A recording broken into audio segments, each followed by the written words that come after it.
fois n'est pas coutume, on est dehors. C'est plutôt mal. Bon, j'espère que tu vas bien. Je te fais une petite vidéo. Il y a quelques vidéos en arrière, je t'avais expliqué que j'étais en train de me recentrer sur la partie plutôt, on va dire la partie plutôt symbolique. Bref, surtout sur la partie sur laquelle j'avais trop d'épuisement, j'en sais trop pour les autres. Donc du coup, je me recentrais sur moi, me mettre moi en avant. Il y avait une vidéo bilan qui en parlait, puis une vidéo journal de bord. Donc là, ce que j'ai fait, je te lis un de mes livres de chevet, un des livres les plus importants pour moi, les 12 étapes de guérison d'Alain Monart. Je te lis le 4e chapitre, euh, qui justement montre l'importance d'être la personne la plus importante de notre univers pour aller vers du mieux-être, quoi. Et je te le lis, puis après derrière, juste derrière la vidéo, en fin de vidéo, en fait, je te dis ce que moi j'en pense, qu'est-ce qui m'a marqué dans ce chapitre-là, d'accord? Je t'invite à l'écouter parce que c'est un point hyper important, d'accord? Je te ferai peut-être des vidéos comme ça avec des lectures de chapitres qui sont importants pour moi, parfois plus importants que les aliments, les compléments, tout ce que tu veux. Ouais, va se faire, c'est peut-être ailleurs qu'est la solution. Ok? Bon allez, je te laisse écouter ça. À plus. Ciao.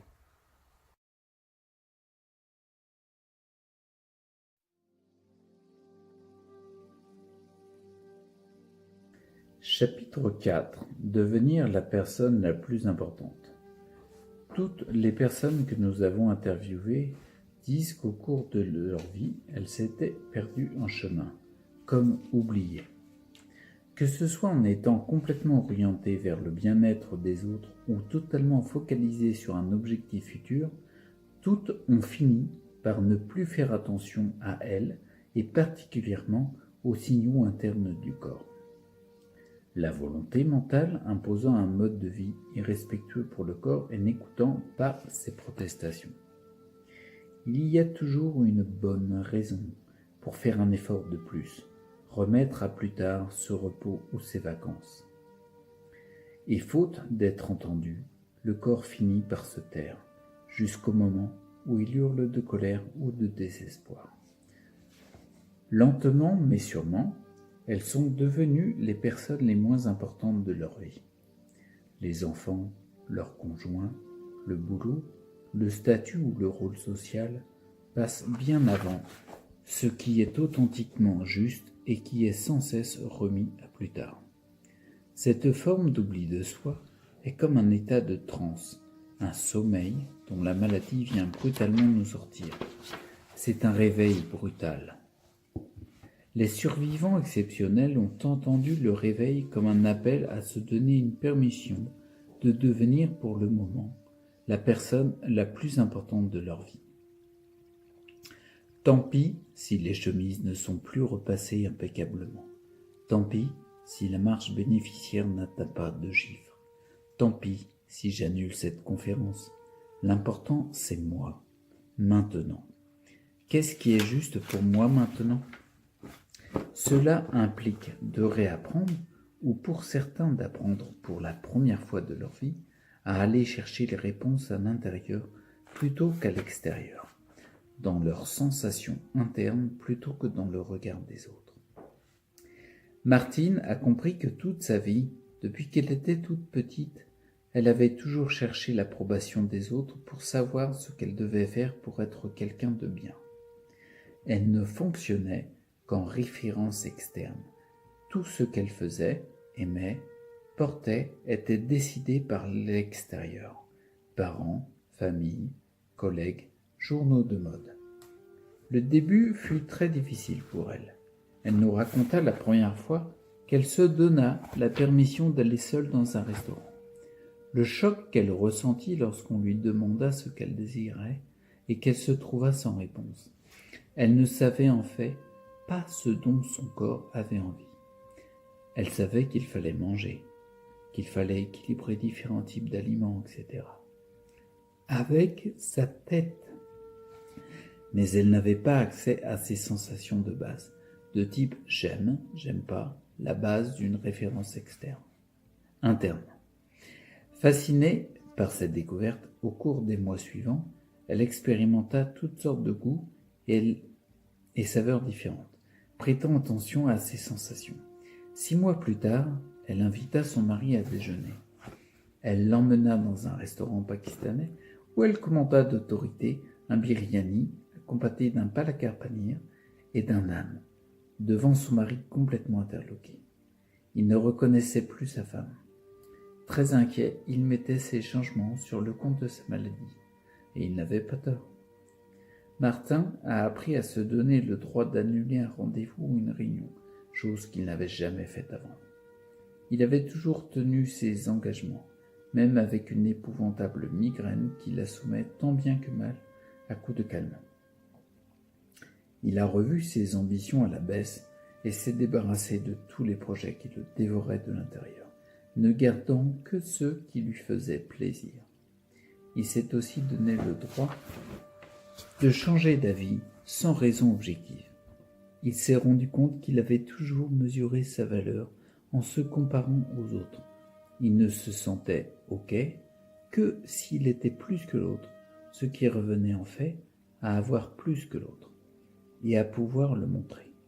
Si vous roulez en Rolls, c'est que vous êtes quelqu'un. Malheureusement, il y a toujours quelqu'un qui a plus que vous.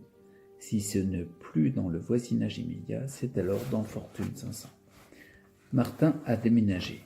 Il est allé vivre en pleine nature au milieu des sangliers, biches et renards, loin de son appartement monégasque et de son parking rempli de Ferrari, Rolls et Aston Martin.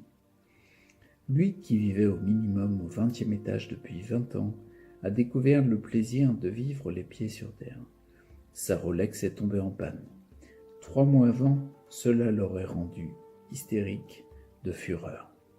Il l'a ôtée de son poignet, l'a contemplée pendant un moment en la regardant vraiment pour la première fois de sa vie, et a découvert avec stupéfaction qu'il la trouvait assez laide, clinquante et ostentatoire.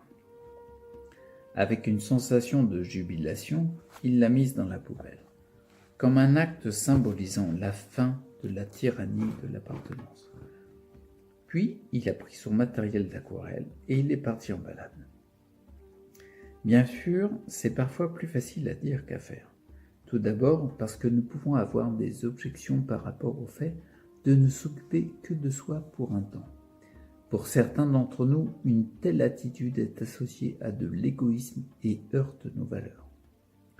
Nous sommes également pris dans la toile de nos obligations et responsabilités. Mais celles-ci sont souvent un bon prétexte pour ne pas prendre conscience du malaise qui émerge quand nous sortons des limites du connu, notre zone de sécurité, même si celle-ci nous rend malheureux. Pour d'autres, même si intellectuellement ils savent que c'est une bonne idée, c'est comme si une part d'eux-mêmes ne leur donnait pas le droit de se donner la priorité. Bien souvent, cela se manifeste par une sensation de malaise, d'angoisse ou de culpabilité à l'idée de prendre du temps pour soi. Nous nous entendons alors dire des choses comme « Je sais bien que c'est idiot, mais dès que je veux faire cela, je suis pris de malaise ». Une telle réaction signale la présence de croyances inconscientes qui ont défini des limites à ce qui était pour nous ou pas. Il s'agit alors de résoudre cet obstacle à la guérison. Nous en parlerons plus loin dans le chapitre consacré aux croyances.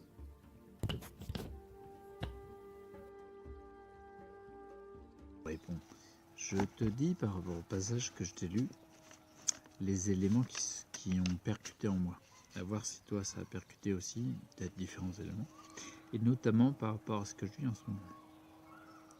J'ai passé 3 mois à m'occuper non-stop de mon fils, tu vois, qui avait vraiment besoin d'avoir sa santé rééquilibrée pour repartir sur de bons rails, parce qu'il était très mal. Il y avait des phrases comme « j'aime pas ma vie », etc., qui ont disparu maintenant. En revanche, moi, j'ai eu des sensations vraiment très délétères. Une sensation, c'est simple. La sensation que j'ai eue l'année dernière, c'est de retourner dans la maladie, de me réenfoncer dedans, de me bloquer de plus en plus, et j'avais de plus en plus de symptômes. J'en ai encore, et je vais voir si ça évolue.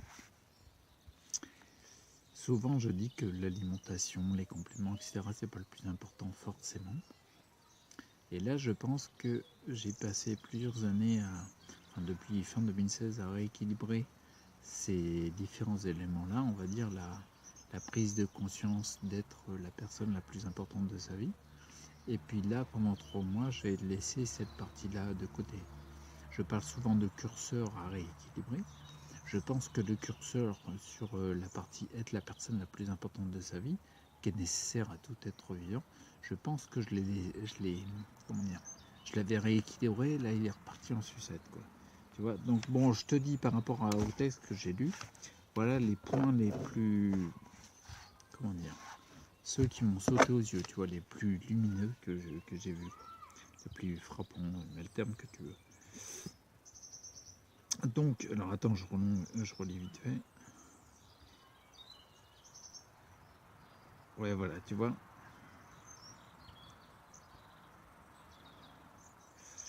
Bon, mais sur le fait qu'en fait, il y a une forme d'oubli de soi.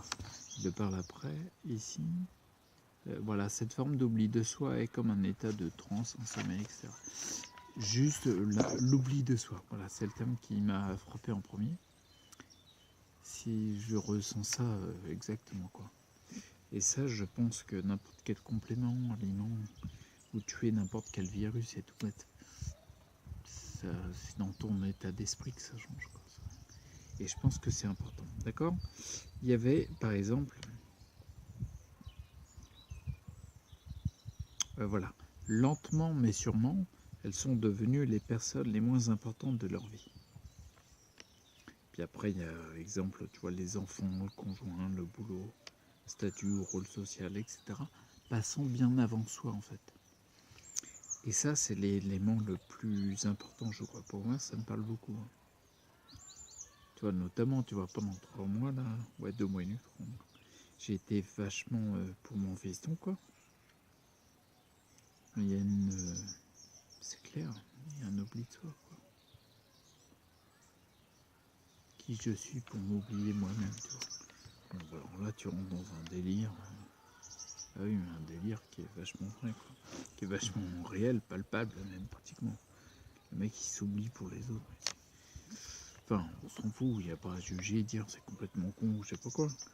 On sent, pour moi là, il y a une grosse croyance limitante interne. Même si je la trouve pas, je me dis qu'en prenant conscience, c'est déjà un acte guérisseur. Et en lançant des démarches pour aller dans l'autre sens, je pense que c'est guérisseur. Donc on va voir, quoi. Donc il y avait ce terme-là, et il y avait un autre terme qui était important, c'était la volonté mentale imposant un mode de vie respectueux pour le corps et n'écoutant pas ses protestations. D'accord? Là, l'élément qui me parle, moi, beaucoup, c'est la volonté mentale imposant un mode de vie irrespectueux pour le corps. C'est-à-dire que tu as le mental, on a tous un mental, tu vois, on l'utilise plus ou moins à des degrés différents, on va dire. Et quand il est très présent, il peut avoir un impact très fort sur le corps. Par exemple, la volonté mentale qui se met un mode de vie, qui se donne un mode de vie qui est respectueux pour le corps, c'est plutôt ça qui est important, à mon sens. C'est le côté irrespectueux pour le corps. C'est-à-dire que je me suis vu faire plein de choses qui n'étaient pas respectueuses pour le corps, parce qu'il n'était pas du tout pris en compte, quoi. Donc je pense que c'est un point important que moi je commence à prendre conscience plus fortement, parce que j'en ai pris conscience il y a des années. Là, c'est une espèce de rappel à mon avis. Et il y a un autre truc, ouais, toujours par rapport au côté mental, j'ai bien aimé aussi l'exemple de Martine. Tu vois, voilà, par rapport à l'alimentation, tu vois. Alors ça, moi, je me retrouve vachement, tu vois. Oh putain, moi, je me retrouve trop. Elle savait qu'il fallait manger, qu'il fallait équilibrer différents types d'aliments, etc. avec sa tête. Il y aurait beaucoup à dire. Attends, je vais prendre le temps de déclencher une bouillotte parce que je commence à peler. On est en février, ça caille. Donc bref, ouais, tu peux écouter la vidéo au mois de juillet, hein, ça me gêne pas. Mais là, moi, je suis en février, donc là, ça pèle un peu, quoi. Bon, bref, ouais, voilà ce que je voulais dire, c'est le côté, tu sais, j'aime bien, je vais relire la phrase. Elle savait qu'il fallait manger, qu'il fallait équilibrer différents types d'aliments, etc. avec sa tête. Donc là, on retrouve le côté mental. Et avec sa tête, c'est uniquement, c'est-à-dire, il y a complètement un oubli total du corps, tu vois. Des sensations, quoi. Et en effet, moi je le vois, moi, tu vois, dans ma démarche, ouais, et en plus, tu sais, aujourd'hui, ouais, je vais finir mes phrases, sinon ça n'a aucun sens. Aujourd'hui, tu sais, on a plein d'informations, on est en 2019 maintenant, on a beaucoup d'informations qui arrivent par les réseaux, l'internet, tout ce que tu veux, et en fait, on en a plein. Donc du coup, il y a Pierre qui va dire qu'il faut à tout prix prendre des extraits glandulaires de thyroïde parce que tout vient de là. Et c'est vrai, c'est une vérité relative, tu vois. Alors nous, le mental, il s'accroche vachement dessus. Puis il y a Jaco qui va dire, ouais, faut que, je sais pas, faut que tu fasses un travail sur les intestins parce que les intestins, c'est le deuxième cerveau. Et c'est vrai, c'est une réalité aussi, c'est une vérité relative, tu vois. Puis mentalement, il y a quelqu'un d'autre qui va venir avec des preuves scientifiques à l'appui, qui va dire que ouais, c'est tel virus, herpès 4 ou autre, peu importe, qui a des... Ouais, mais non, tout compte fait, c'est ton immunité qui... Alors nous, notre mental, il est balancé dans tous les sens. Et je me demande si, moi le premier, à faire ça, bah, c'est le meilleur moyen pour se détacher de nos sensations, de nos ressentis, quoi. Donc je pense que c'est un élément important. Donc voilà, globalement voilà, le passage je te l'ai lu, et puis je te dis un petit peu ce que j'en ai pensé. Moi, ce qui moi m'a frappé en lisant, quoi, m'a frappé, bon il m'a pas mis un coup de boule le machin, mais... Et je pense qu'il y a vraiment quelque chose. Alors oui, en effet, comme à la fin du chapitre, ne bouge pas, j'attrape la feuille. Ouais, non je l'ai pas eu, merde, pour le con. Bon, bref, à la fin du chapitre, l'auteur, Alain Monart, que putain j'aimerais bien discuter avec lui. Je vais réussir à l'avoir, mais je suis pas sûr. Ah, j'ai réussi à l'avoir, t'as de la chance. Ouais, ça... Putain, ça tremble avec le froid, c'est chiant. Bon, bref. J'ai bien aimé à la fin, tu vois, il parle notamment que les blocages comme ça, les sensations de malaise quand on prend soin de soi, etc., c'est très lié avec des croyances limitantes, tu vois. Des croyances limitantes, c'est en gros des croyances qui ont été tellement soit martelées ou alors qui t'ont marqué pour X raisons. On s'en fout de ton passé. L'important, c'est de voir au présent que ta croyance, elle est délétère pour toi, tu vois.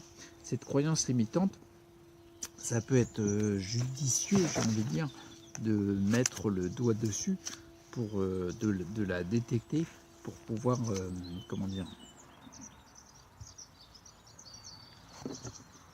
bah, vous va en prendre conscience parce qu'à partir du moment où tu en prends conscience, tu agiras différemment. D'accord? Bon allez, je te laisse là. Je te laisse là, je finis toujours mes vidéos par je te laisse là, ça veut rien dire. Voilà. Et puis je te dis à plus, je verrai, je te referai sûrement des lectures comme ça de textes qui sont importants pour moi. Donc là, on est carrément en dehors des compléments, même si c'est important, de l'alimentation et tout. Ouais, je te bouge un peu. Bon allez, à plus, reste acteur pour ta santé, ciao.